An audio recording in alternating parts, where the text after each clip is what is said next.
Hey folks, this is Bailey from Dank Wargaming. Hey, this is Heath with Team 10 War Hawaii. And welcome to The Path to Redemption, the Warhammer 40,000 Dark Angels podcast, where our aim is to provide Dark Angels players with the tactical and hobby skills that they need to compete and enjoy this wonderful hobby of ours. In this month's episode, we're going to look at the pricing on the new Dark Angels and Space Marine releases. In MetaWatch, we're going to check in on some top performing lists from overseas. In our featured segment, we're going to talk about points and potentially the future of the Ironstorm detachment going to the new Codex release. Next, we'll check in our monthly hobby challenge, which kind of bled into a bi-monthly hobby challenge, which is fine because we both were pretty busy in February, before wrapping up with our community comments. So going to the new releases, we're going to rattle through this because there was quite a bit. We have a $35 new Codex. With the special edition Codex ringing in. It's already sold out online, so we're not going to spend too much time on that. Data cards, $35. Oh, there it is. Spicy. Yep. The Combat Patrol, I did want to mention because I liked just what was in it. Like, you've got, 10 Intercessors, 5 Hellblasters, 3 Blade Guard veterans, and then a Gravis Armor Captain. So I thought that was a pretty good deal on that. You're getting, 10, 5, 22 odd models.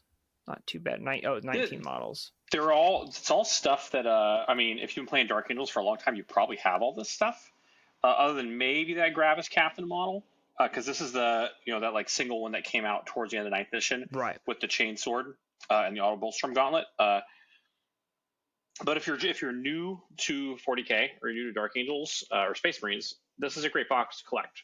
Because you're going to need Blade Guard, you're going to need Hellblasters, and you're going to need Intercessors. So it kind of might have been better if it came with Infiltrators instead of Intercessors, but because most people play Infiltrators these days. But look, hey, it's a good value box kit for someone who hasn't been collecting this army for a while. So agreed. And it seems to bleed well over into any other Space Marine faction, because just about any other Space Marine faction is going to need Intercessors, Blade Guard veterans, and Hellblasters. It's good in everything.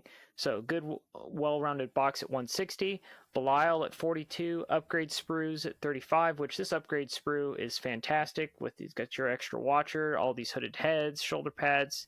I think it's great. Oh, wow. I know it costs a lot more than the previous one, but it's got a lot more stuff on it. It does look like a nice kit. I probably will end up getting it just to, throw some stuff around, but... Yeah, Deathwing Knights come in at $70 this edition. Inner Circle Companions at $60. The 10-man Scout Box for $65. Heroes of the Chapter 110. And this version of Heroes of the Chapter are the sort of extra characters and units in the Leviathan box. Like, it's got the Biologists and things like that, similar to the Heroes of the Chapter. I was wondering. of Indomitus, where it had the Ancient and the Lieutenants and whatnot. Like, it's the same kind of deal. Okay. But with Leviathan, the Leviathan Termi Captain for 42, the Ballistus Dreadnought at 70, the Infernus Squad at 60, 10-man, and then the Termi Librarian at 38, which I found interesting that it's 38 and the Captain's 42. But we'll take $4, right? Out of all that, I think the one that's probably going to be the most use is the Ballistus at 70. Because Ballistuses are really good, and finally being able to get your hands on those, a la carte, if you will, is nice. So, yeah, we'll go on more to the, I guess, what we want to do with the various units later when we start talking about the Codex. But yeah, so moving on to some meta. Oh yeah, the Meta Watch. So our first event was the Beachhead Brawl of 2024. It's 160 players, 6 rounds in England on February 9th. We have J.C. Barnum. Seabaron, I think. Seabaron, yes, yeah. Seabaron, yeah. He's been on here. We've talked about him before. He was running the aforementioned Ironstorm Spearhead. He went undefeated and got second place. He clocked in at 1970 on points. List name was Beachhead. All right, strong, makes sense. Yeah. And then we've got this is worth noting that this is all these lists are going to be still indexed Dark Angels because the Codex only being formally released like a couple days ago. We're recording this on March 10th, so the Codex formally dropped yesterday.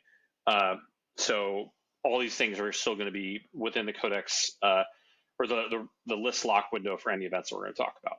So we'll talk and something main section about how we're moving forward on everything. But right. Which, and also something we looked up for Adepticon, which we are both attending. So if you're going to be at Adepticon, try and find us. That event is going to be on the old index because the cutoff date for new rules was a week ago before the Dark Angels book officially released. So that was something we ran into. So when we talk about Adepticon, probably next month, if there's a big Dark Angels placing there, understand that it's probably something you can't play anymore. Yeah. So if you see a Vanguard, we'll talk more about it. Yeah, the Vanguard list with 10 Deathwing Knights wins Adepticon. There's a reason why that happened. All right, so Heath, what do we got in this list?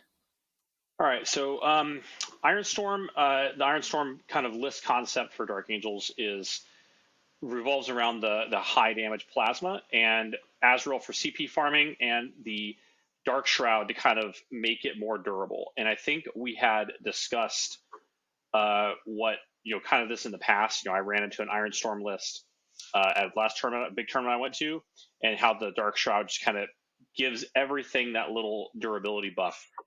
So what we got here is Azrael, a combi weapon lieutenant, and he is a master of machine war. That's the 6-inch aura of advance and shoot, fall back and shoot. Right? Tech Marine with target augury web, which is the 6-inch aura of lethal hits on for vehicles. The Tech Marine with Adept of the Omnissiah, which is the ignore zero out a damage on a vehicle once per turn. Right. So then he's got 2 Gladiator Lancers, a 5-man infiltrator squad, the Dark Shroud, 2 Redemptors and a Scout squad, and a Stern Guard squad and a Thunder Strike, and a Storm Raven gunship. Mm-hmm. So the Storm Raven is kind of has been the thing that really took all this over the top because it's like a flying Redemptor Dreadnought that can carry a Redemptor Dreadnought.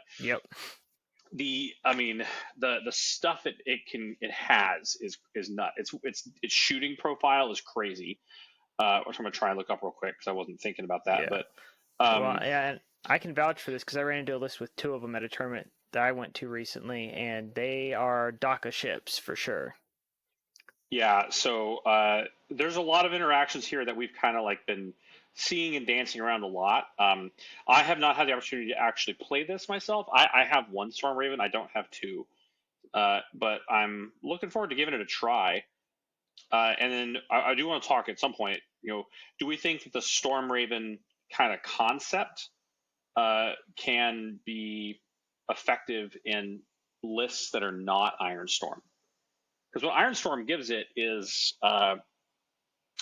the access to all those Tech Marine enhancements for and just makes it really survivable, right? But I think there's some. Just the data sheet interactions are really nice too. Yeah. Well, then you have that inside the Ironstorm. The thing that I think helps you have that ability. There's that one stratagem that lets you just ignore modifiers and things for a turn, or to boost your vehicle if it's been damaged. And if you have, so if somebody brackets it and it, well, I guess it's not the same thing as it used to be, but essentially you can, whenever people try and make it worse, you can just be like, no, it's actually going to work just the way I want it to. Nice try, buddy. Yeah. And I think that's pretty powerful.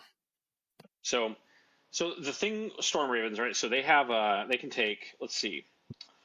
So range weapons, right? They've got a pair of Hurricane Bolters. So 2 Hurricane Bolters, each one of which is Rapid Fire 6 twin linked, right? So that's going to be 12 shots times 2, 24 shots twin link if you're close range, right? At a bolter profile.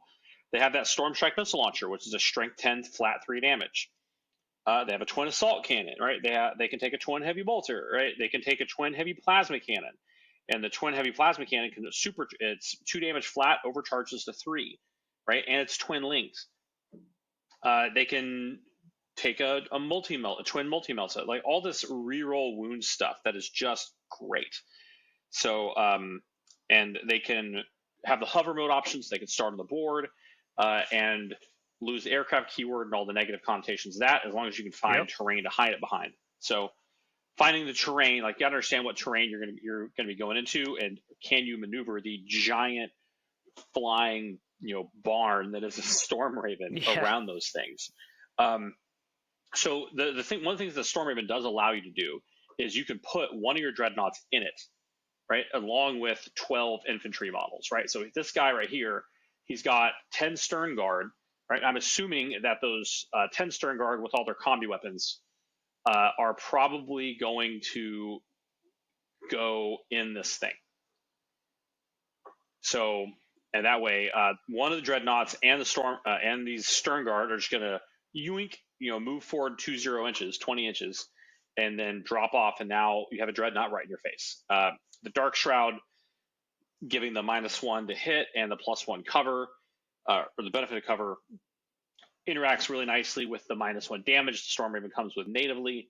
And Adept of the Omnissiah, you can basically, on the two Storm Raven versions of this list, you can basically put all of your stuff, both your dreadnoughts, all your infantry, into two Storm Ravens, and make them. You can basically just almost perfectly, negate your enemy's first turn of shooting with no consequence. Move out, jump, go. So, yeah. Yeah, and if you get to go first and then they shoot you, your thing blows up and all your guys just pile out into their front line, which is a classic Blood Angels tactic. One of my roommate used to use on me all the time. So I was very scared when I started seeing Storm Ravens again. I'm like, I know what that thing does. I don't like it. Make it go away. Yeah. Yeah. And then having that Dark Shroud with it also means that when you go into hover mode, it just gives you the -1 to hit back that you give up for not being aircraft, which since it doesn't stack, it's fine. Really no downside to that, right? So that's why the Dark Angels version of this is so much better. And then taking Azrael and attaching him to something, whether he goes in with these veteran or these Stern Guard, or if he hangs out by himself, probably not, right? But he's probably going to attach to the Stern Guard, I would assume, because a lot of times you'll see company heroes in this list, but. It's just a really hyper efficient, right? 3 damage plasma, everything, like lots of wound rerolls. The combat lieutenant's in there to not only help control your objective as you move away from it, but whatever you think the critical objective is going to be, you can get reroll 1s to wound on that for your whole army. In this case, he's given him the Master Machine War, so he's probably going to be running with the combat blob, and then your Thunder Strike can be maneuvering out on a flank to help contest another objective, right? But this list is sheer DACA. Just try and blow your opponent off the board, get secondaries, probably outscore them on primary turn 3, 4, and 5. So, yeah. Oh yeah, yuck. I like it. It's yuck. So yeah, there's a lot of stuff to deal with. A lot of stuff here. It's a good list, and that's proven. Now, you're going to need to know how to drive it. It's not going to be a point and click auto win, right. And that's I haven't had a chance to play it myself because of how busy and how much traveling I've been doing. But yeah, so let's. Do you want to move on to the next one? So Liam Calabut also ran Ironstorm Spearhead and got 3rd place at the same event. What do we got here? Surprise, Heath? Surprise. Well, Azrael, 3 Tech Marines. The Tech Marines have Target Augury Web, Adept of the Omnissiah, and Master of Machine War. Then he's got a squad of Intercessors, the Company Heroes. Clearly, that's where Azrael goes. 2 Scout Squads for sneaky objective and secondary play. A Brutalis, a Dark Shroud, 2 Redemptors, a Repulsor Executioner, a Thunder Strike, and a Storm Raven. And this is a version of the list that I personally am pretty interested in. I like it because if you don't have 2 Storm Ravens, don't buy 2 Storm Ravens, bro. Don't, right? Like 1, maybe if you got one, that's great. But the Repulsor Executioner gives you another high damage output thing. Now, this Repulsor has the Macroplasma, not the Heavy Laser Destroyer, which just kind of gives you more shots to interact with all the lethal hits type stuff and the critical hit stuff that the Ironstorm detachment can do. So basically, the Repulsor is the 2nd Storm Raven. Right. Yeah. So And I like the and Brutalis for the punchiness. He's got yeah, so the here, multi-melta fists and the bolt rifle. So there is a little DACA, a little bit of punch. I'm more a fan of the Talon one myself, but I could see where people yeah, like the because it's fists. twin linked. No, I agree. Personally, I agree. That's how I built mine. So I think this is a good choice. I've been thinking about this. It's like, well, you want to keep your Redemptors back with with your Master Machine War, right, and your Target Augury Web. So what are you going to put in the Redemptor? Or sorry, what are you going to put in the Storm Raven to go forward and be a close combat threat? Well, it turns out to make a Dreadnought for that. It's called a Brutalis. So Oh yeah. yeah, there you go. Right, that's so. Again, if you don't have another second Storm Raven, hey, maybe Repulsor Executioner is up your alley. Okay, so this list looks like it gets rid of the Stern Guard veterans, and instead we've got company heroes and let's say a little more objective play with another squad of scouts. Uh, so the double lancer kind of in the previous lists, the repulsor kind of takes the point of this. I kind of like double lancer to be honest because that gives you a lot of just really high level anti-vehicle firepower. Without having to rely on rolling fives or sixes with lethal hits. But yeah, I mean, man, I don't know. I like them both. I like them. I like them both. The company heroes are really good for bringing Azrael in because I Oh think yeah. you're going to want to keep them on the board with Azrael to get that CP on the first turn. Uh, which you won't get if you pack them into a Storm Raven on turn one. So yeah, I don't know. What do you think? I do like the double lancer and this fact that I like having multiple pieces. It's one of those things that I keep running into in my own personal list is do I feel like I have enough pieces that I can trade with when I'm playing? Like these lists, I definitely want to like lay them out in front of me and start counting vehicles and just kind of getting the feel of it. Yeah, yeah, for sure. Because again, like you said, you're trading two tanks for one, but that one tank's really big and but then it can be in And one spot. It's harder to hide, and you can't like with the lancers, you can put one on either flank and then push up two different sides of the board. Whereas the executioner, you're probably going to put it more in the middle, or just put it on one side of the board and lock it down or with. but on this one, like you've got the Brutalis, right? So you're going to have the Right. two Redemptors kind of fulfilling the range firepower function that the Lancers have. Um, yeah, and remember the Lancers are a bit better at unsupported or working against targets that Correct. are not relying on oath the moment.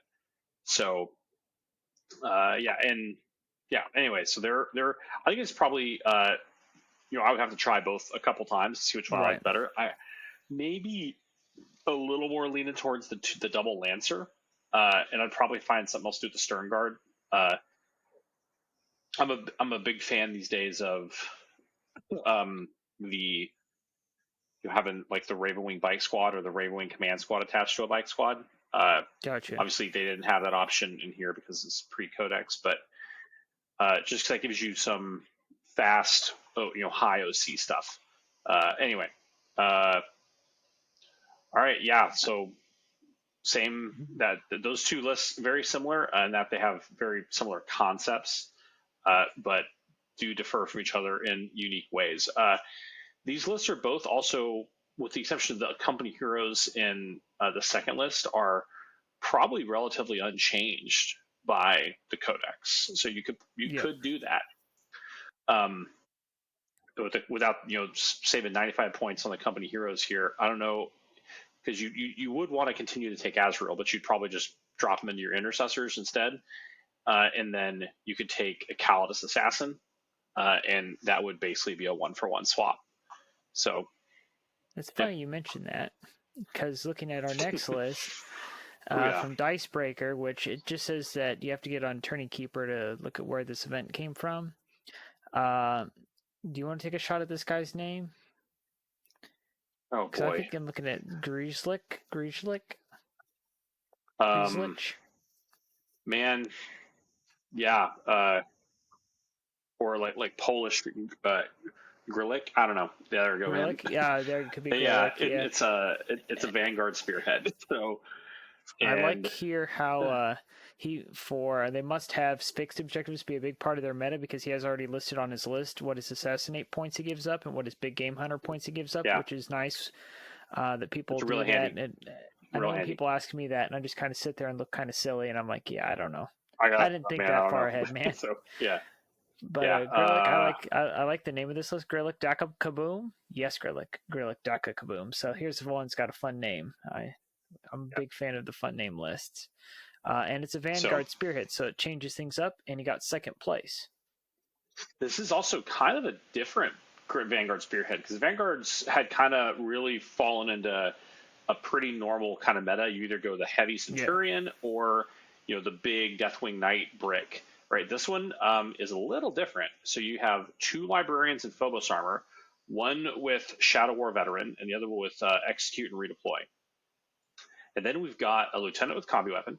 Okay, pretty common Phobos stuff. Then we have a pair of gladiator lancers, Yep. which I have not seen in a Vanguard list before. Then you have a pair of Inceptors with plasma. Okay. Then 2 5-man infiltrator squads, 2 repulsor executioners, a Nephilim jet fighter, Yep. and and then 3 scout squads, and then allied in Calidus assassin and an inquisitorial henchman. So Yeah. so this is really different. This is Oh yeah. really different.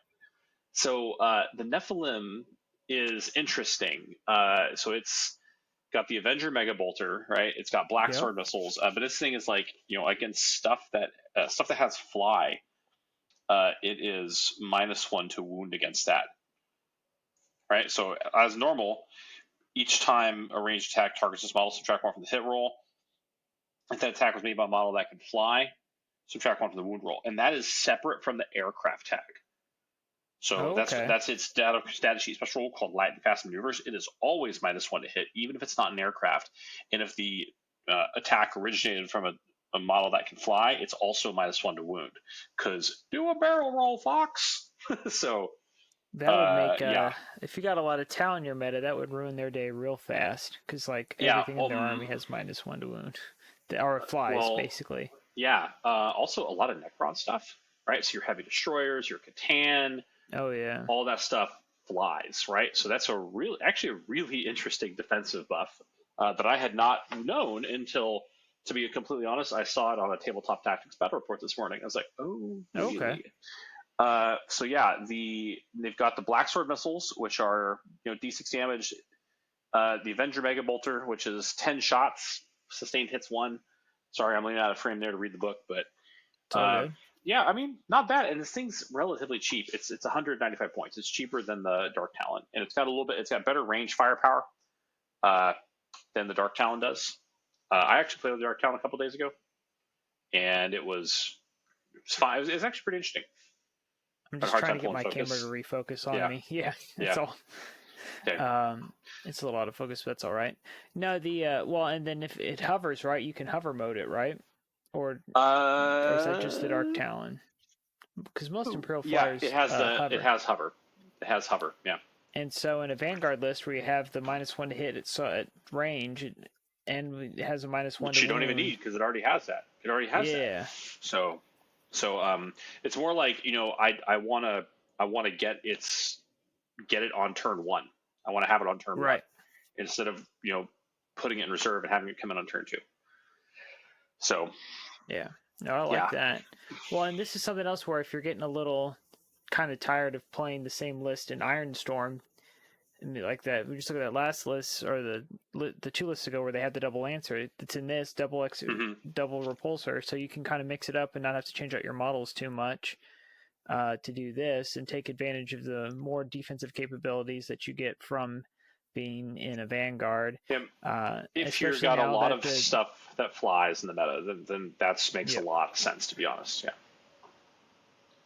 No, I like it, and it makes up for the fact that there's you're gonna have to do something else now that the 10 Deathwing Knight Terminators don't do what they used to, so you got to find somewhere else to get that Vanguard in. The only thing that makes this list Dark Angels is the Nephilim. So Yeah. I don't know why Mr. Grelick decided to go that way. If it's a model, if it's a painting thing, or it's a model availability, I don't know. Interesting. So whatever the Well, reason, they figured that the Nephilim was the piece that they needed in this list. So well, and then did you notice this is something that the Goonhammer article picked up on that I looked at this. This list has a um, double Agents of Vect in it because you have the Shadow War veteran and you have the Calidus assassin. also true. Yeah. So, And let's get so maybe he was initially running or the Dark Shroud and realized the Dark Shroud was irrelevant if you just take Vanguard, because you get the -1 to hit and cover at range yeah. anyway. So, but yeah, this is a weird kind of hybrid list with a lot of heavy armor, but Shadow War, or I don't know. So, yeah, I would be interested to see this played and see what objectives they choose, because there's something that I'm not picking up on here, but it looks interesting. So, No, I like it. I like it. It sounds like a lot of fun. So then going into the Renegades Open, Echoes of War 6, 37 player, 5-round grand tournament in Cardiff, Wales. This happened on February 17th. Chris Lewis with the 5 Get Into Trouble list. He got first place after drawing the last game, 10-10 in a 20-0 scoring system.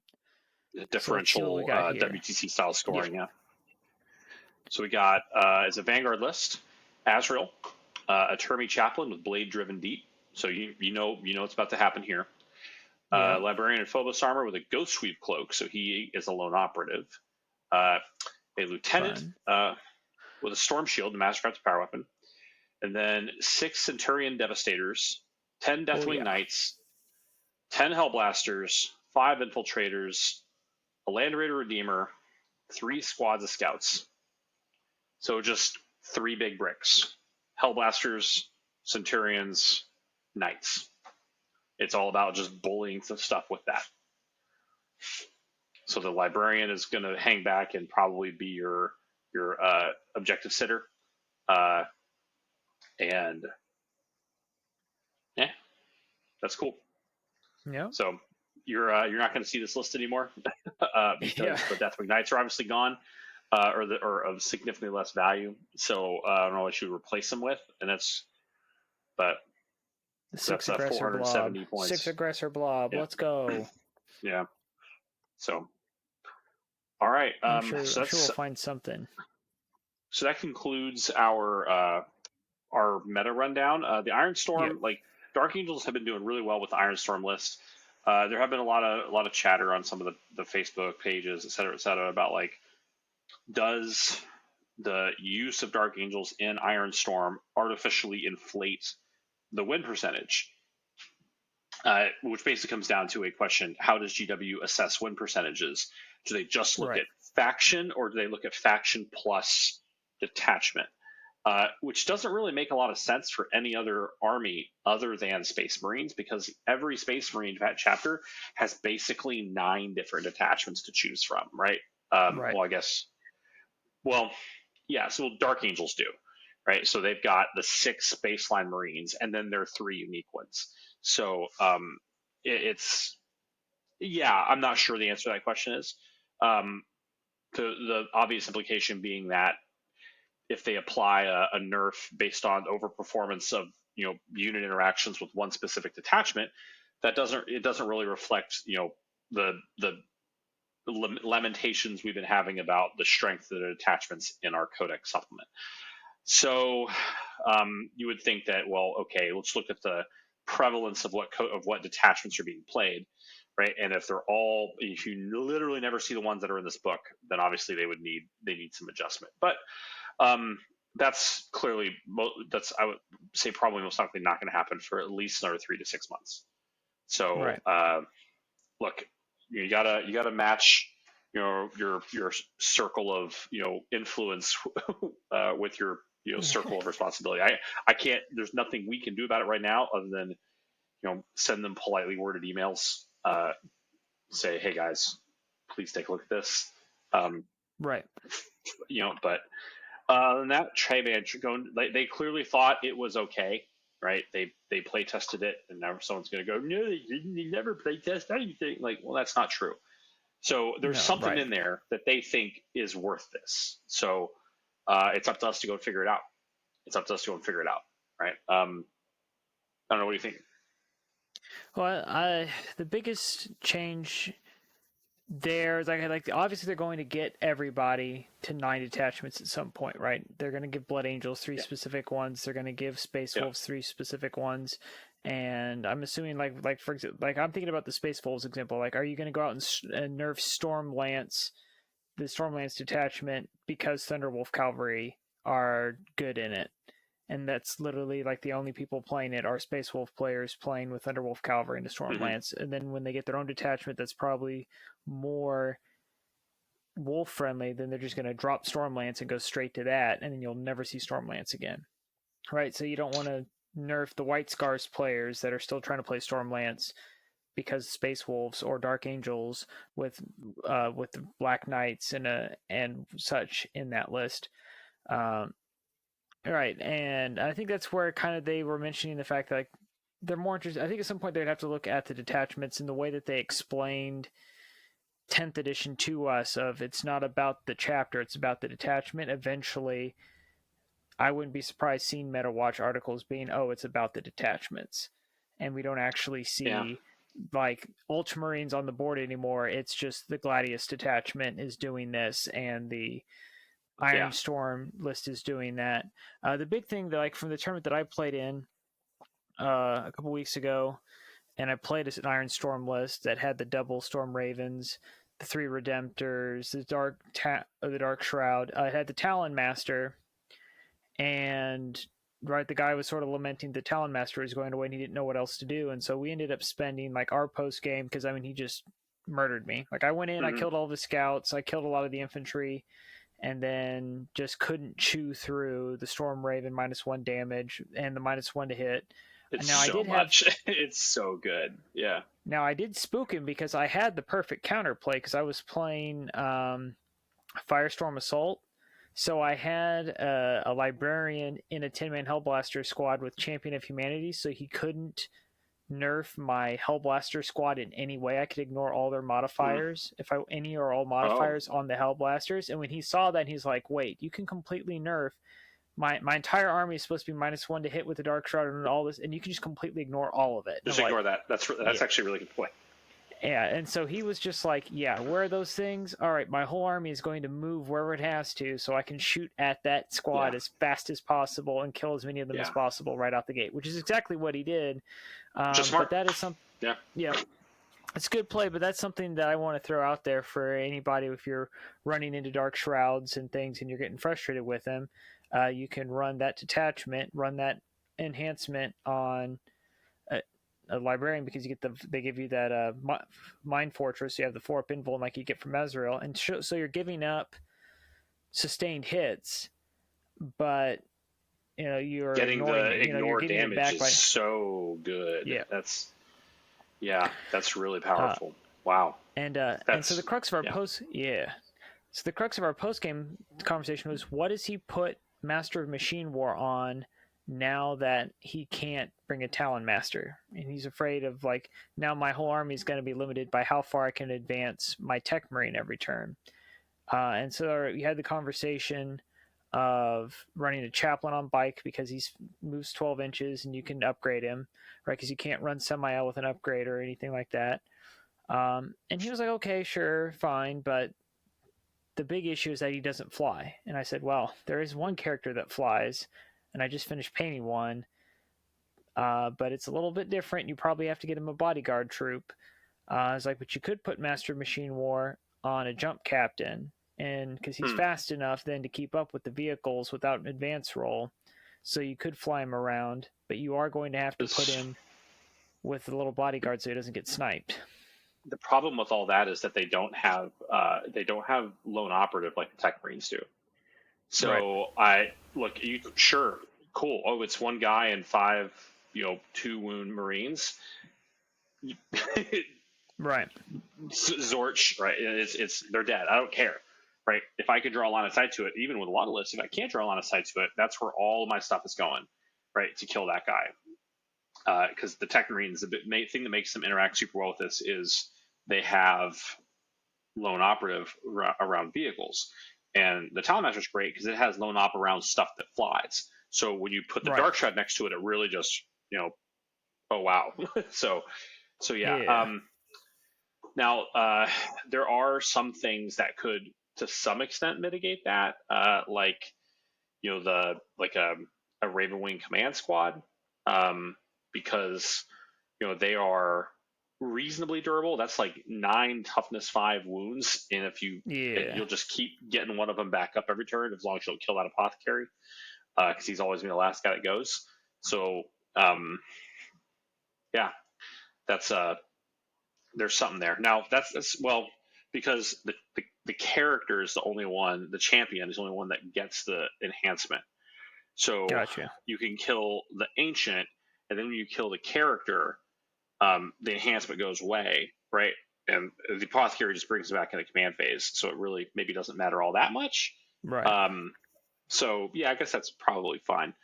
But yeah, so there's that, and that unit is actually really good. I mean, it's 130 points for 3 guys, but they have OC2 plus 1 from the ancient, so it's OC3. And the thing that really surprised a lot of people about that is you bring that model back with the ancient in your command phase. You can do that before objectives are scored. So okay, cool, you killed me off the objective. Beginning of my turn, Okay. boop, I res him back on the objective with a 3 OC thing, and I might either null or flip that objective back to myself. That's good tech. Yeah. And I played a game with the Company of Hunters detachment a few weeks ago that I thought I had lost. Like I was packing up after my turn 1. I just completely whiffed into the not the hypercrypt, but the Canoptech court. Okay. Wraith bomb. Just everything missed, and it was just nothing, right? But I stuck it out and played through, and I only lost by 1 point. Because everything broke my opponent's way the last 2 turns. Like he got the perfect secondary draw on turn 4 and 5. I got a suboptimal secondary draw on turn 4 and 5, and I rolled like a 3 to charge with Samael when I needed like a 5 or 6 to flip around behind a guy and get the second the elevated version of behind enemy lines. I re-rolled that into another 3. Oh. So I 100% could have won that game. Just sometimes the dice break that way. That's how it is. But yeah. But the Company of Hunters was actually like I actually got a lot out of that list, and I would like to talk about that briefly if you'll indulge me. Yeah, go for it. Yeah. All right. So here, let me run another list. Now, this list, if we add it all up, it's not going to work because this is not. This was two weeks ago, maybe 3. And we didn't have the final points yet. So what I did, I had Azrael, a chaplain on bike, and I'll shoot this over to you here in a second. Right now, I'll just probably export this so you can follow along and throw it in the show notes. But Azrael, chaplain on bike, sorry, a Raven Wing command squad, and Samael, and then company heroes, a Landspeeder Vengeance, a 3-man Outrider squad, a 6-man Outrider squad with an Invader ATV, 6 Black Knights, a Dark Talon, a Dark Shroud, a Hail Strike, a Thunder Strike, and that's it. Yikes. And there may have been one other thing, because I think I've been kind of dorking with this list ever since. But so yeah, that definitely doesn't add up. But that's kind of what the idea was. So it's 3 Outriders go with Samael, right? So that he just gets the 20-inch advance and charge. Yeah. Right. The chaplain goes with the big Outrider squad, so that way they've all got the devastating wounds. So if I get within 12 inches of you, then that's 6, 7, 8 times that's like 32. 16 bolter shots that are 8 AP1. And they are devastating wounds, right? And they are they're going to be they're going to be twin linked because the bolters are twin linked, right? And then you also throw so you're fishing 8 or for them however 6s. and you also throw the 8 or however many shots from the invaders onslaught cannon on top of that, right? So you're just DACA going with that, and then the company of the company of hunters Talon Strike detachment that lets you shooting or fight phase one Ravenwing mounted unit that is not shot or fought this phase until end of the phase. Each time a model in your unit makes an attack that targets an infantry character or mounted character unit, add +1 to wound. And everything has characters attached, right? So you get +1 to wound shooting or fighting.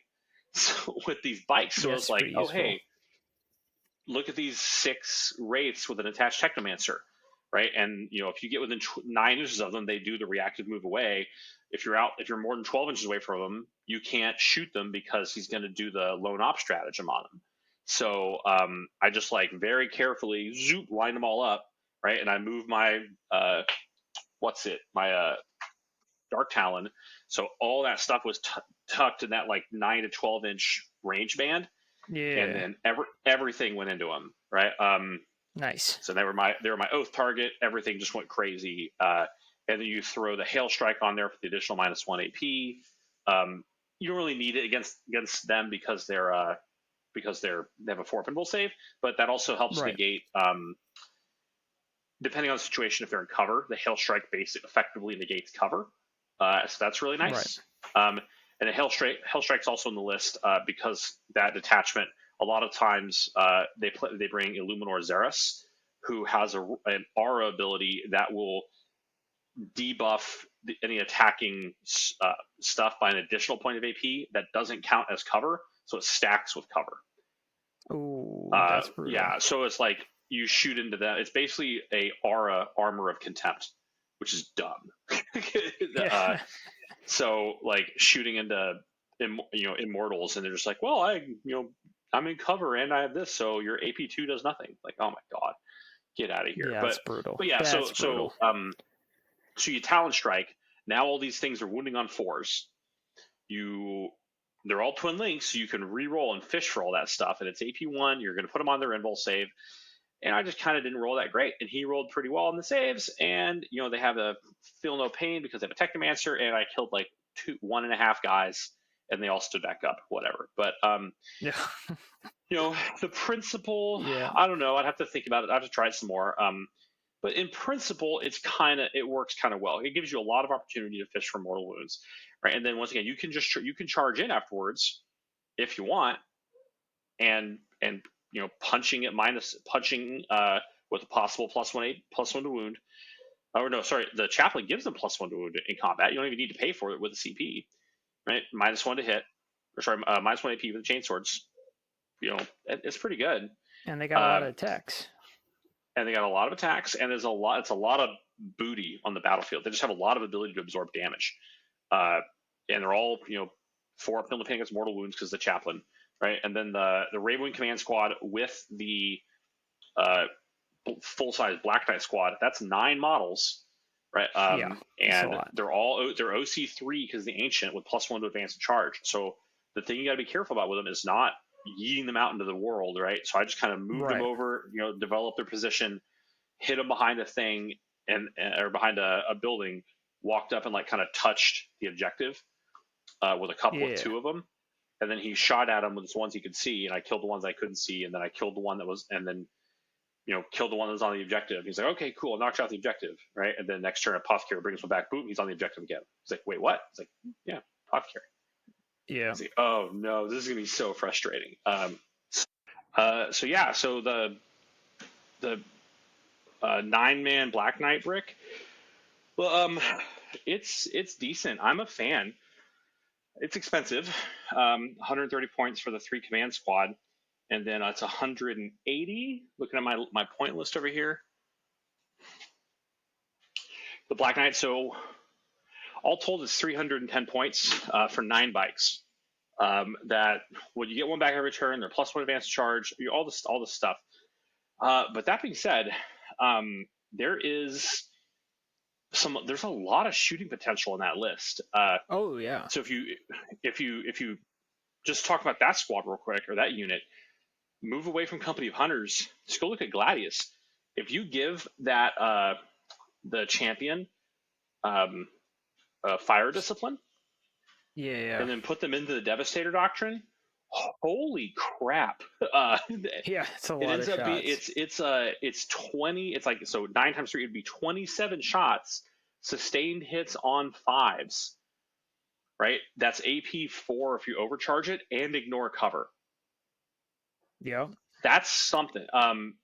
With a reasonably average roll, right, and maybe if you throw in like a thunder strikes +1 to wound, or a lieutenant, combat weapon lieutenant rerolling ones to wound. The math on it turns out to like kill a land raider and a half or 2 land raiders in a turn of shooting. That That's unit pretty is good. nuts, but you have to get within 12 inches to do it.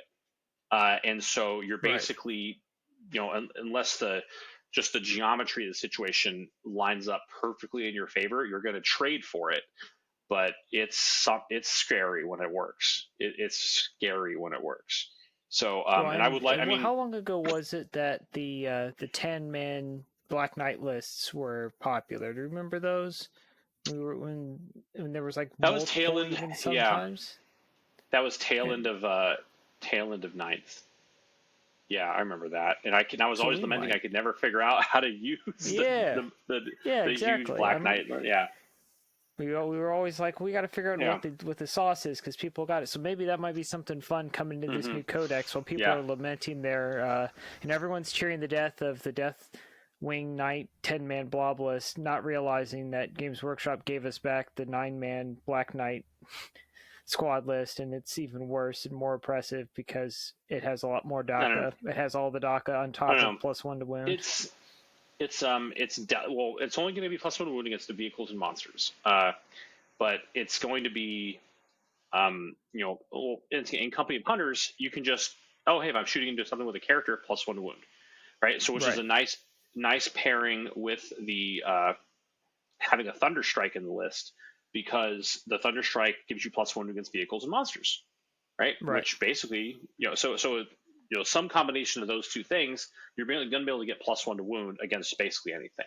So, yeah.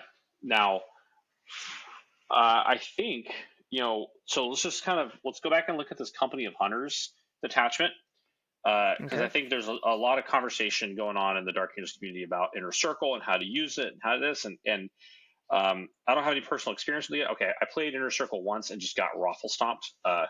because it was a Corn player, and he just, well, yeah, Yeah, he did corn things. without Deathwing Knights to survive, whatever. But okay, so now keep in mind, Storm Ravens would technically be Ravenwing Mm-hmm. because they have fly. Mm-hmm. So what in this list, this could you adapt the Ironstorm kind of concept to Ravenwing?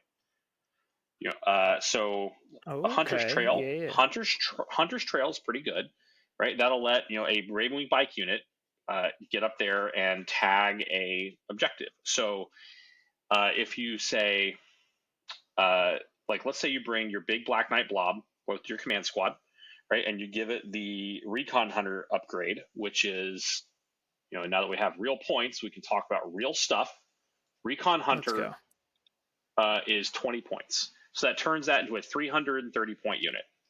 So you Okay. scout move forward 9 inches, move forward 12 plus Yeah. inches, right?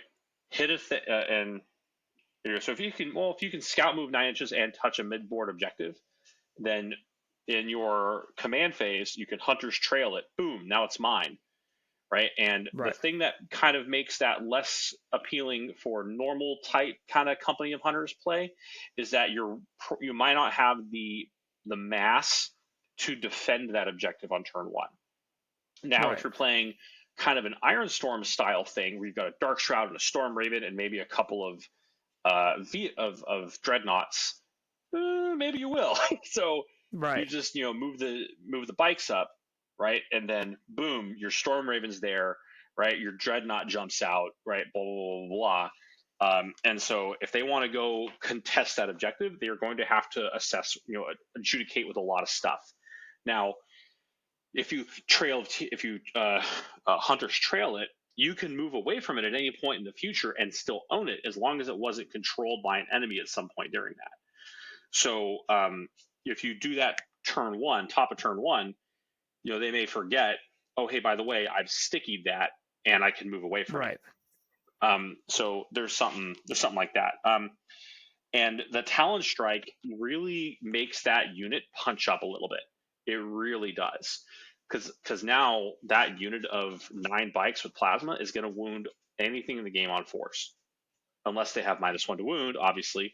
But even like, Lich Guard, they're going to wound them on force. Because the +1 to wound is going to negate the +1 to wound. Which is nice. So, right. I still think they're primarily a shooting unit until you whittle down whatever you're going for. But once again, they could still go into vehicles because the Black Knights are going to give them the anti-infantry or the anti-vehicle monster 4+. So yep. Is that going to be super great? No, you don't have multi-damage weapons except on the champion. But is it going to help you kill stuff like,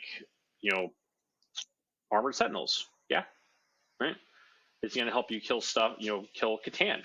Yes, it will. So there's something there. Well, I would think with all those shots with plasma beforehand, you could charge in, and just giving that on a 4-up, you automatically wound with your champion with his power sword. He should be able to finish off whatever it is. Mm-hmm. Like most mid-level so, things, yeah. like even a dreadnought, like with all those guys, if you can surround a dreadnought with all those after you shoot at him, the dreadnought's probably only got 4 or 5 wounds left, and so with all those attacks, you should have enough that you can just plink it away at that point. Hopefully. Another thing to point out here, armor contempt, obvious, high speed focus, you can give stuff -1 to hit. Okay, whatever, right? You got a dark shot for that. Rapid reappraisal. So rapid reappraisal, at the end of your opponent's fight phase, 1 Ravenwing unit from your army not within engagement range can be pulled back into strategic reserves, like a Storm Raven. So, I ain't saying, I'm just saying. So yeah, you could whoop next turn it comes in behind them, right, or something like that. Now, how does Company of Heroes benefit the dreadnoughts that are a key part of this list? It doesn't, right? Incorrect, sir. Because Company of Heroes gives the dreadnoughts the effect of Master of Machine War. It gives everything the effect of Master of Machine War. It gives them the ability to advance and shoot and fall back and shoot. Oh, yeah. Right? Yeah. Right? Yeah. So, I think that you could take one of these Ironstorm kind of style lists, drop it into Company of Hunters. Is it going to lose some shooting efficacy? Yes, it will. Yeah. It's going to lose a lot of shooting efficacy, but I think you can replace all those Tech Marines, right, and save that 150, 160 points, right, maybe a couple other things, and put a couple bikes in there, put Samael with a little unit of Outriders, right, so he's got a little package to move around with, get his 20+ inch advance and charge, and you might be on some. So yeah, well, and it gives you more opportunity to just have straight gas. If you don't have to bring these little characters around to keep your dudes boosted, you can just pour that into more gas, which is what people I think are always looking for. They're looking for being able to bring more heat. Yeah, so just bring straight. Because then you can more throw more hate.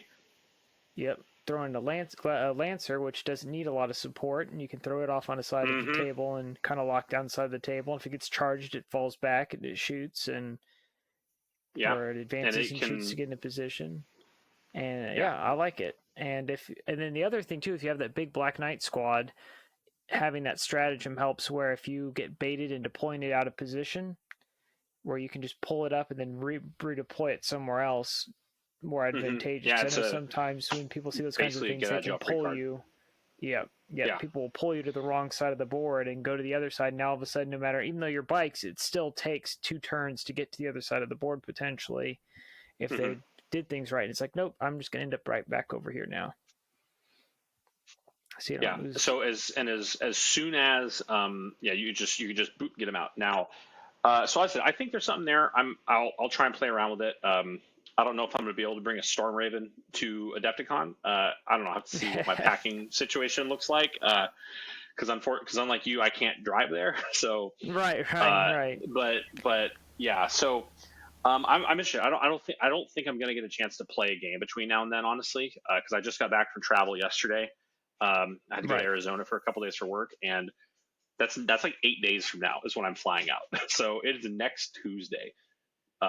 So I could bring you a Blood Raven one. My roommate has a Blood Raven one, I think. no, that's fine. I got to keep the theme.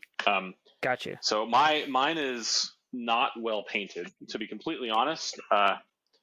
But hold on, let me get a It's all painter. good. Yeah, this is the first model I painted in 8th edition when I started playing again. Yay! There's no highlighting, there's no edging, right? The plasma effect is kind of garb, right? But That's all right. it doesn't have the front weapons because I was trying to magnetize them. But yeah, I did magnetize these. But yeah, so maybe I'll go back and see if I can touch up on this a little bit. Nice. I'm still so. But anyway, yeah. So that's kind of something to think about as you're working on it. So Yeah, just something to change it up since again we can't run what people were traditionally running because there's no more Talon Masters. You're saying you have the issues with not having Lone Operative on the other Space Marine characters outside of Talon or outside of the Tech Marines. The only way to give like a jump captain Lone Operative is to give him the Ghost Weave cloak, but that's a completely separate detachment, so it doesn't help you out. So yeah, I could see that. The way I looked at it, thought I'd find the jump captain more interesting because he's not affected by terrain so much because he is still infantry, so he can move through walls and hide behind walls. Like if you were positioning him correctly, you might be able to get away with some stuff that you couldn't get away with a chaplain. But yeah, it comes down to you'd have to play the game a little bit better and tighter because you just can't leave your character out in the open because they're not lone operative anymore. And I think the jump captains are going to be fun just looking at what they can, they can bring a power fist with 5 attacks hitting on 2s, strength 8, -2 damage, just as a base flatline, which isn't terrible.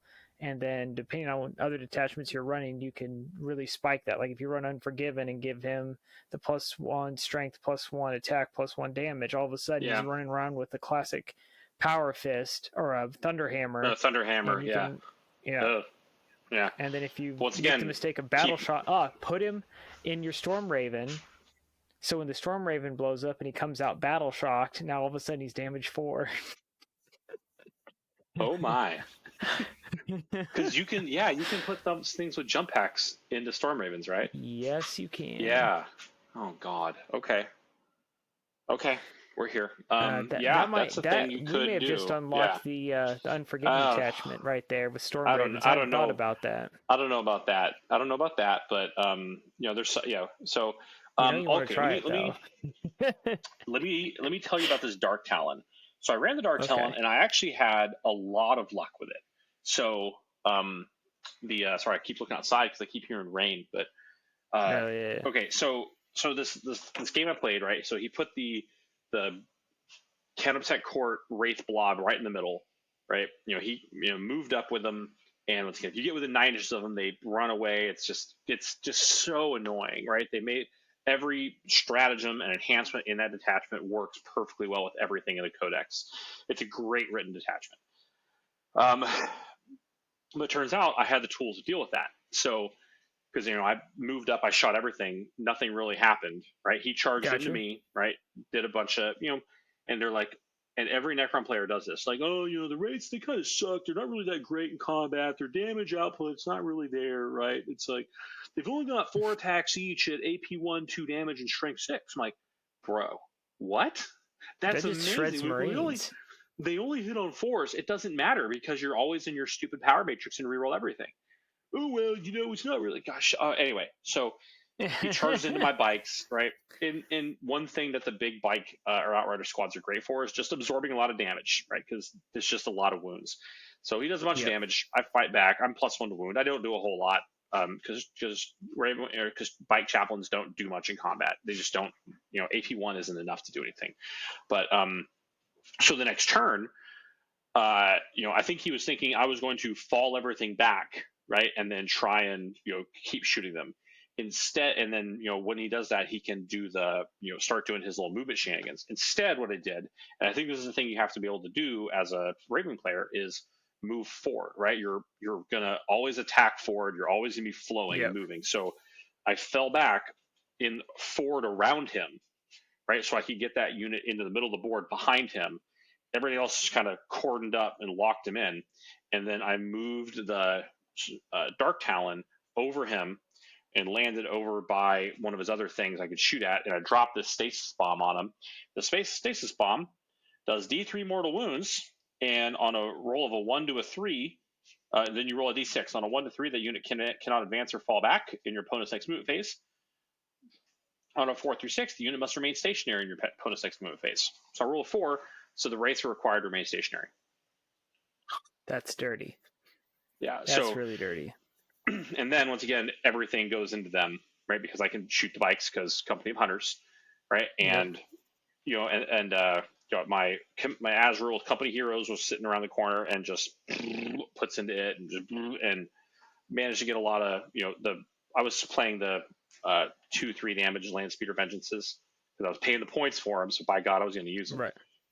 But yeah, so it actually worked out pretty well. And that killed all that stuff. And then so at the end of my turn, the game state is something he didn't expect because I was, instead of falling back and being pinned in my deployment zone, right, and he's got the reign to hold all those middle objectives and get his power matrix continue going. Instead, I am in the middle of the board, right, strong pushing both of the no man's land objectives because we're playing the one where you take off the center objective. Gotcha. And I actually managed to knock him off both the midboard objectives and keep him from power matrixing on the next turn. So and once again, the Black Knight bikes being able to res a guy and res a 3 OC diameter base that's this big around, a huge base, was huge. So like he moves a squad of Immortals, advances a squad of Immortals over there. He touches it with 3 or 4 guys. Like I got one guy touching it, I res one, boom, I got 6 OC on this thing, man. Sorry, right? Yeah. And then I can whittle off a couple of them, and then the Black Knights come out and then actually they're good at beating up on smaller units. So I managed to get I think it was Lich Guard. So once he the squad of Lich Guard was down to like 5 or 6, the Black Knights were able to actually get it done. So yeah, I feel like that's something else, just having realistic expectations of what light, I mean, essentially it's light cavalry can do, and putting them in situations where they can win and not putting them in situations where they can't win. Like that's something I feel like, I know we've talked about this before, kind of off camera, the idea of playing other games to get better tactics. Like I've been playing Napoleonics with my other gaming group, and we've been playing the way the rules are written, like you think you can just charge your cavalry into the middle of some infantry unit and just wipe them all out because that's in your head, and in the movies that's what happens. That's what English and French heavy cavalry, not light cavalry. Yeah. Right.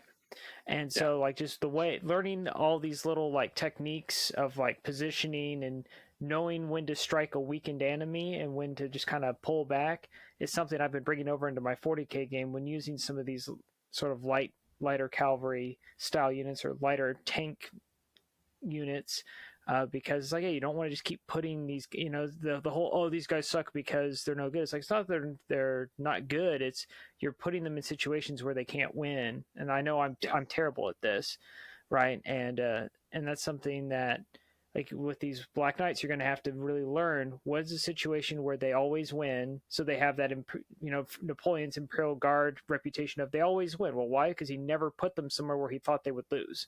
If he thought he was going to lose, he just never used them, even though they were his best troops, because they'd lose their aura of invincibility. So if you want to have that on your Black Knights, you just got to make sure you're always putting them in a spot where they're not just going to get completely wiped out, which is always the temptation because they have zoomies and plasma and hammers, and you just think they can kill anything. Yeah, no. And they If can't do they that. yeet into the middle of the board on turn one, that is not what you're supposed to do with them, right? Like you should hold them in reserve, not like or strategic reserve. That's also fine, but like Yep. hold them on, as a rapid reaction unit until bottom of two, maybe three, because the impact that a large, fresh unit has on the game, and more Yes. specifically the speed that they have, is way Yes. more valuable mid to late game than it is in the beginning of the game.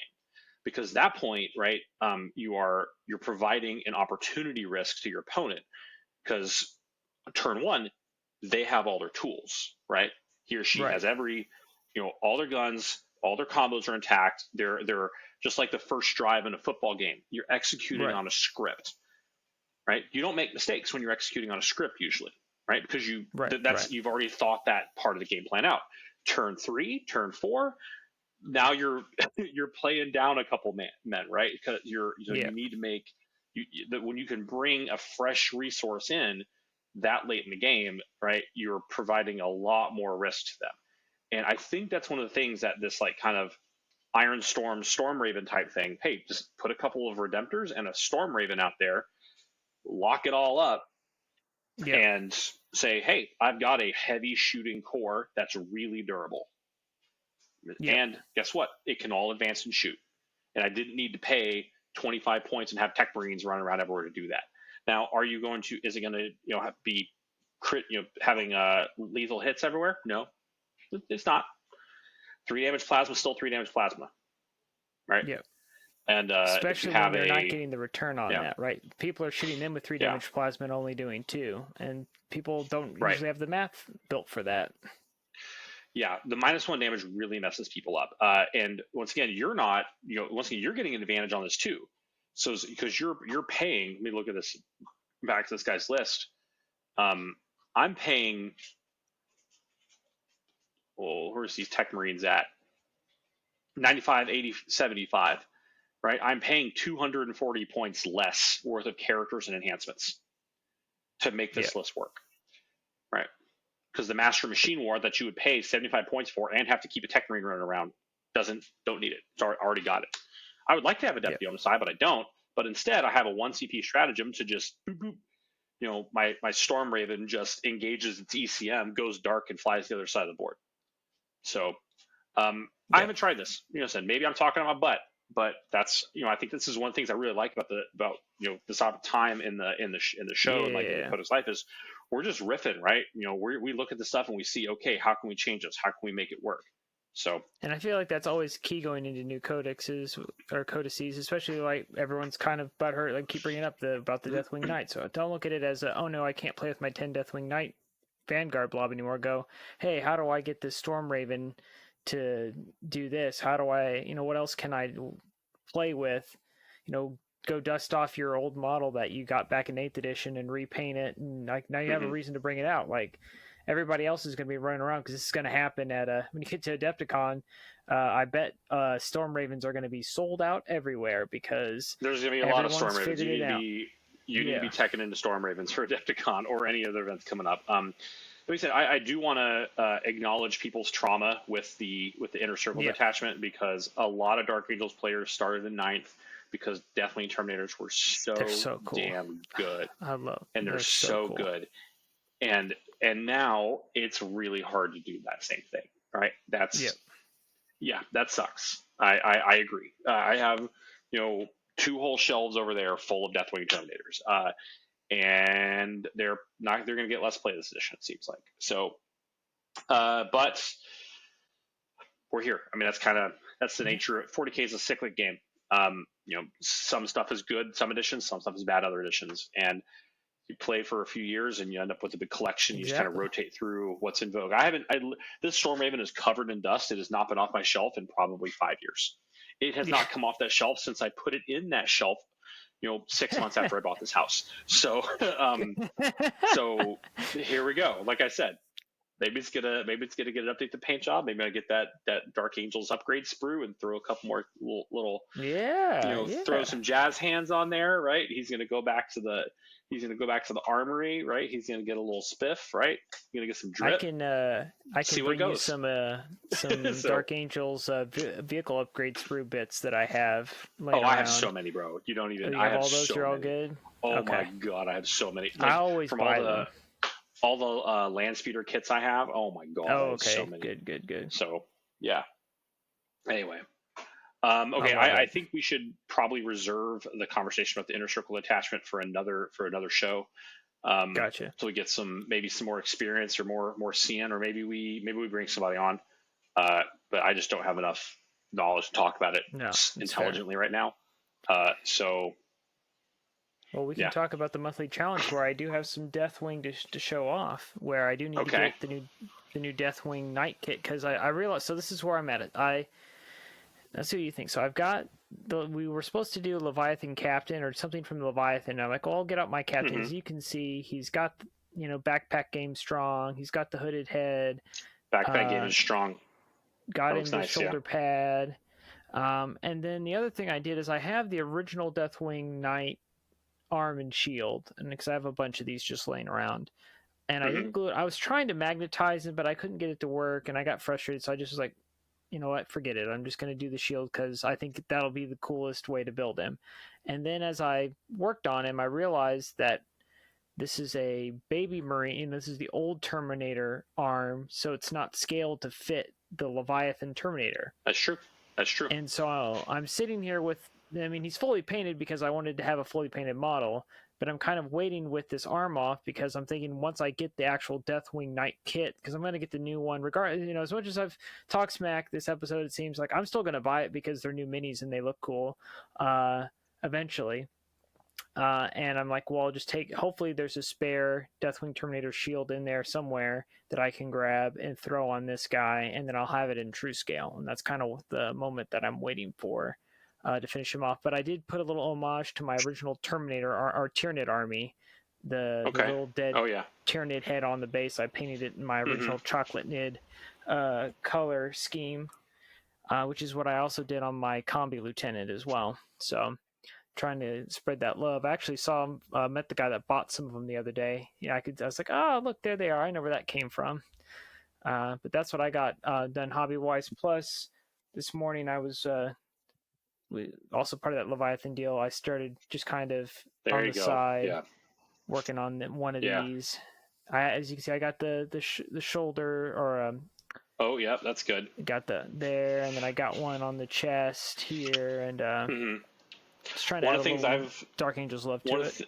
one of the things I've done with that look really good. If you go into the Talon Master kit, there's Okay. like a long like a long kind of cord Oh with a yeah. bunch of like flags that come off it.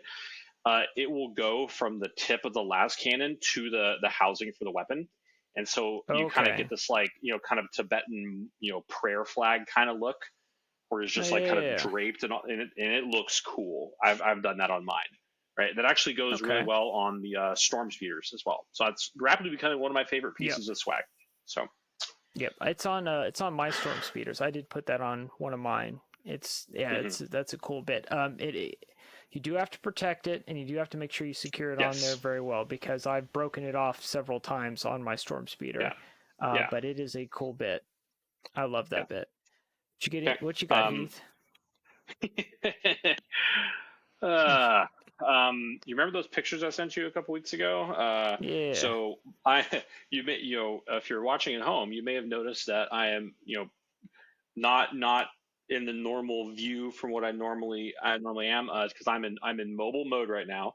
Yeah. My desktop machine is in the other room. I'm on my laptop, right? I don't have my normal microphone, because I'm doing a office renovation. So I have I don't want to pick my computer up and move it around.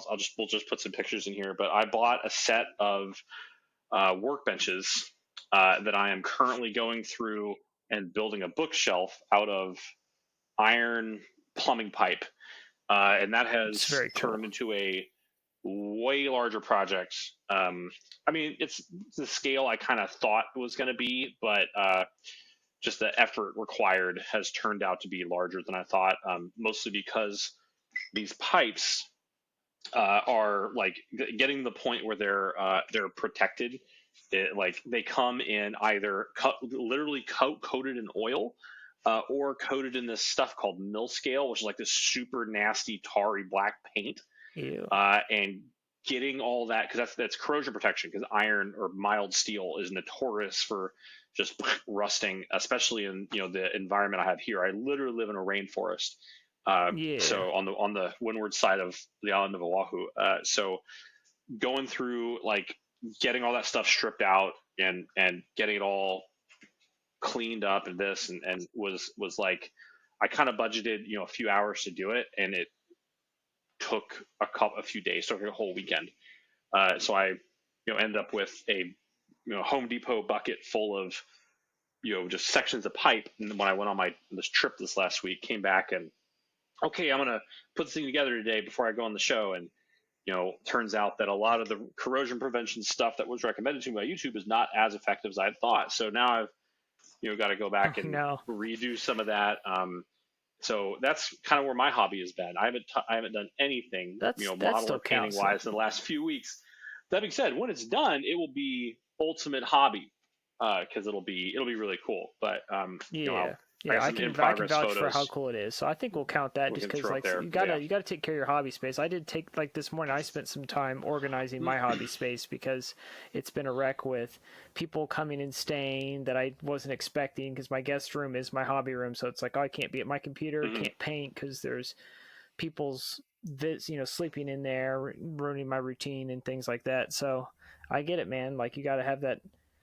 That all organized and whatnot. The upside, right? The intent. So previously, I had a computer desk and I had a hobby desk, and you kind of had to move back and forth between them. So the intent is that I'll have my main computer desk will be here, and I'll just be able to turn like this, and that's where my hobby desk is. And then off this direction, I will have basically 6 more feet of desk for 2 more people to sit and hobby, so I can actually have people over to do like proper hobby days. Oh, nice. But anyway, so that's kind of the goal. But yeah, that's cool. So we're and I don't want to. I would tell you how much it's going to end up costing. I don't want to say it though. I don't know if I know. Yeah. I haven't totaled up the receipts, and I don't think I'm going to. So I'm not the one you have to show the receipts to. It's the master and commander over there. You got to explain all that too. Yeah, no, the desks themselves, the two. I have a 6 foot by 2 foot desk or workbench and a 8 foot by 2 foot workbench. They're all put together like in an L shape. So it's like 10 foot on one side, 6 foot on the other side, L shaped desk. Just the desks were about $1,000. Because they're like sturdy steel leg workbenches. With butcher block tops from Lowe's, and they have an adjustable height, so I got it set a little higher, so when you're painting, you can have a bit more comfortable position. And then these little sections of pipe, man, these little stupid pipes add up quick. God, I didn't think of it. So yeah, maybe one day we'll figure it out, but no worries. And I've tried to not buy new tools, but I've had to buy some new tools. Oh well. It is what it is. I'd say for a hobby challenge for next month, though, since we're going to basically the hobby capital of the world in 2 weeks. We're going to Adepticon, so there's bits, there's paints, there's brushes. The hobby challenge really needs to be, we just need to go and enjoy ourselves and get some fun hobby swag and come back with it and then be like, this is what we got and now we're going to use it. And that should be like that's what we should do, because like you'll have like people with crazy basing, crazy bases, scenic bases. Okay. Everything's there. Like everybody's got everything. If you wanted to get even if you want to get super nerdy, like there's the bits guy, and he's got all the sorts of old classic minis just laying around in boxes. Like if you wanted to go get like an 80s Terminator Captain and be like, because that's one of the things I always find interesting where people have like the old minis that were meant to be painted in like one thick coat, but then people like like all the old lead and pewter, yeah. yeah. Like, yeah, like wash, like wear gloves when you touch it, because otherwise you'll poison yourself. Yeah.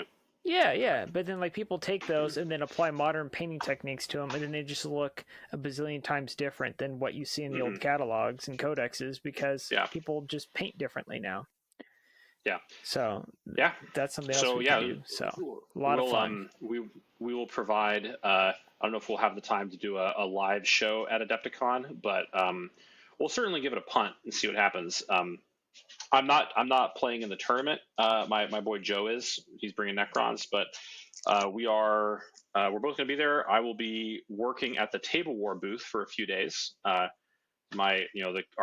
team sponsor company has covered my hotel room and my event ticket. The airfare is on me because that's a lot of money, but so that's where we're at. So so if you want to, if you happen to be a listener of the show and you happen to be at Adepticon, I don't know how big that Venn diagram is, but feel free to shoot one of us a line, right? And we'll say hi. Adam might be there. You might get to meet Adam. He might find because Oh boy, he's been there the really? last couple of years. Yep. Go. Okay. All right. Yeah, that'd be cool. So I'll hit him that'd up be next fun. week. Yeah, sweet. So, all right, so we'll all do right. that. That'll be a lot of fun. Speaking of the community, we've got Alexandro here. He has a comment that the other huge buff that a lot of people don't see of having an ancient attached to the command squad is the +1 to hit on the Thunderhammer. Is that That's true. Is that just a Yeah. generic one? I think the ancient had the rule where it's like if the unit is below full strength, they got +1 to hit. I think is what it was. The and Terminator that's ancient command squad, which we don't have anymore. No, that was I think the Terminator ancient, not the okay. command squad, right? Let me see. I'll take a look at the data sheet real quick. Right, and we still have the Terminator ancient, so that's still there. We do. I just need to look at what the rules say. Sweet. Abilities, yeah. It's a rule called keep the banner high, right? When the model is leading unit, each time a model in that unit makes an attack, add 1 to the hit roll if the unit's below starting strength, and 1 to the wound roll if below half strength. Okay, that's pretty good. So so an ancient does kind of make a big Thunderhammer unit more effective. Always important. Mm-hmm. Let's see. And then Kyle Daniel says it's new and improved. Well, it's new. Well, hopefully there's some stuff you saw here we talked about this month that gets you excited to go out and try something different. I feel again that's always my philosophy. Always be excited about trying something different over the wailing and gnashing of teeth. Although there is a time for wailing and gnashing of teeth, but there's also time to be like, all right, let's do something new. Option video. Do you guys know there's a way? Oh no, we were going to talk about that. It was silly. I got tricked. Let's see here. Wraith Raider. So this is Alan. He's coming in saying, looking at Ezekiel 2, maybe with Blade Guard, maybe Asmodai with the companions. We talked about that a couple last episode. Will depend on the points. Great episode as always. Some things for me to think about. I struggled to list build without the physical books and app. Well, we've got that now, so that's good. So he'll be ready to go. Yeah. But I have a few ideas. Like the double Land Raider you're considering. I'm thinking Land Raider and Storm Raven. Oh, there we see. There's the. We talked a lot about Storm Ravens this episode, so yeah. Going to see what I can build and whether I think I can make Deathwing work, or looking at sticking with Vanguard. On Raven Aircraft Advanced and Shoot, don't forget that hover mode exists, at which point they only move 20 inches, and with terrain, Advanced and Shoot could help them. I had a question. No, we definitely talked about that. Yeah. To answer Billy's question, if a unit starts on the board and goes in reserves, it can only come back on turn 1 if it either has Deep Strike or the rule it's using says it comes back, for example, next turn. Okay, so that kind of worked the way that I thought it did. That was specifically covered in FAQ, where we had talked about does the 1 turn earlier than normal apply if it goes into Deep Strike? So you could sorry, I think I'm confused. Yeah, the turn counts as 1 earlier than it actually is for purposes of some rules. Don't work for everything. It only works for like Right. basically coming on the board on turn 1 instead of turn 2 out of strategic reserves. So whereas we were talking about like coming in your opponent's deployment zone on turn 2 instead of turn 3, turns out that does not work. That's specifically disallowed by an FAQ.